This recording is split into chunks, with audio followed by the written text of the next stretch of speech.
mulesoft.com. We can just normally Google it like Anypoint Studio downloads. You will be directed to the site and choose your operating system as Windows if you're Windows. This tutorial is all about how to install the Mule into Windows and launch the application.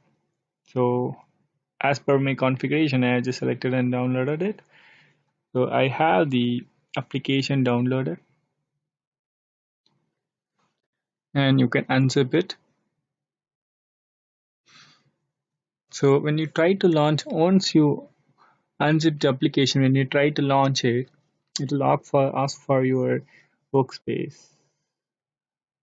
Just click launch and you will be getting this error.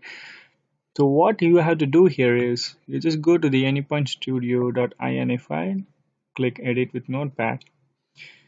So the key thing here is we need to refer the Java w.exe. So what I have to do is I have these two lines which that needs to be added to this. Okay, so if you take the line, fifth line, I just adding this.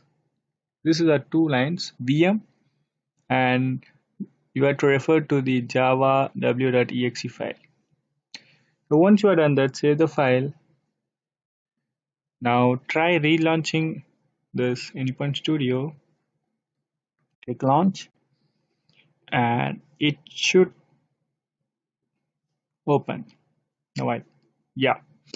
So this is how you launch the application. I think this is a basic error where everyone will be facing while installing the Mule 4, because in Mule 3 application we don't have this problem while launching it.